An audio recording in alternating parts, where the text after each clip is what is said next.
Hello everybody, I'm here to present you my OT Toolbox. For the first item, I want to stick really education based, so this can be used in an educational setting. It's just a marker board with a marker. You can work on numbers, their names, letters. Like I said, it's great for a school setting. And I know you can always couple this with a first then, so first we do a fun sensor activity, then you write your name. And then of course the top, removing and putting a top back on, and then you're going to be working on handwriting, visual motor integration, visual motor skills, visual perception and grasp patterns, and just writing skills.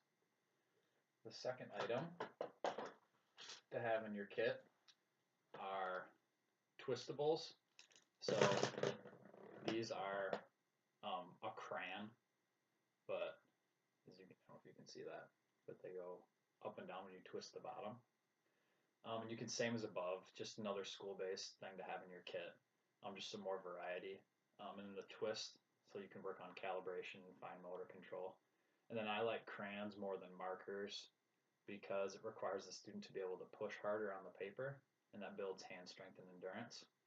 And then again, works on handwriting, visual motor integration, visual perception, visual motor grasp patterns, hand strength, endurance, and calibration.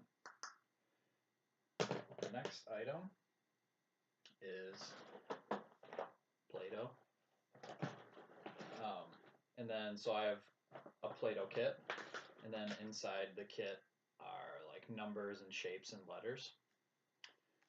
So obviously manipulating the Play-Doh is a task that you can do, so that builds hand strength and endurance for fine motor tasks. You can hide items in the Play-Doh. You can roll the Play-Doh on the table or in your hands, which requires some bimanual coordination. And then you can use the numbers and letters to build number knowledge and letter knowledge. And you can make the numbers and then you can press them down, so that's just another some tactile sense there, and finger isolation. And then you can always group with colors and numbers and letters. So like I said, bimanual coordination, visual motor integration, visual motor skills, visual perception, strength and endurance, visual memory, and visual discrimination. All right. Next item are balloons. I got a pack of balloons.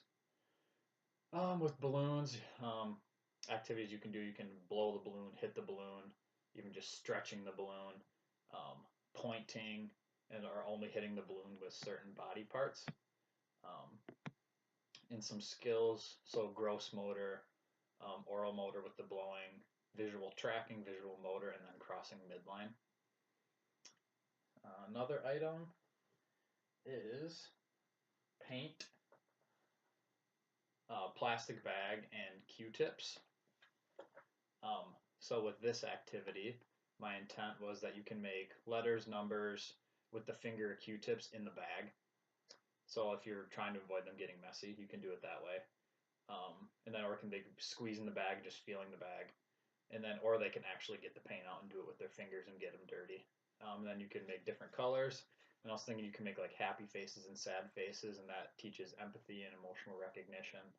And then, of course, so your tactile sensation, grasp patterns with the Q-tips when you're pressing into the paint in the plastic bag, or you can do that. You can paint with the Q-tips also. And then visual discrimination, form constancy, visual motor integration. Next is popsicle sticks. You can make letters, numbers, and shapes with them. You can paint on them, paint with them. You can play guessing games. You can count them. You can put multiple together, so you could draw on them, and then you make a puzzle with them. You can also use them as a spacer for handwriting. And so the puzzle would be form constancy and hand manipulation when you're playing with the sticks. Visual motor integration, visual discrimination. Next is pipe cleaners with beads. Beads and straws cut up. So you can be threading, you can make numbers with the pipe cleaners, letters, shapes, you can do a bunch of sorting activities. So skills, the tactile, so touching the pipe cleaners, that's just a different feel. Fine motor control, visual motor integration, bimanual coordination. And then next we have a bag of beans and a bag of noodles, and then some tweezers. So then sorting, pinching, grasp patterns with the tweezers. That's going to be building hand strength, visual motor integration, so being able to pinch the beans and putting them in the container. Next, I have a concoction called snow dough, and this is similar to Play-Doh. It's kind of a different texture. It's more granulated and it kind of falls apart a little more than Play-Doh. But this is made out of conditioner and baking soda or baking powder. I can't remember which one actually. But it actually stays cold. So I've had this for months and it's still cold. So that's just going to add another tactile sense, and you can add some, just like with Play-Doh, you can add some like nap essential oils or whatever, make it smelly. And then the last is painter's tape. So I have painter's tape here. You can work on tearing and pulling. You can stick it to the floor, use it for boundaries for gross motor games.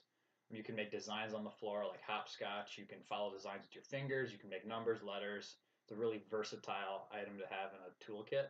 So I'd be working on in-hand manipulation, bimanual coordination, gross motor, fine motor play, visual motor integration, visual discrimination, form constancy. Lots of fun stuff with tape.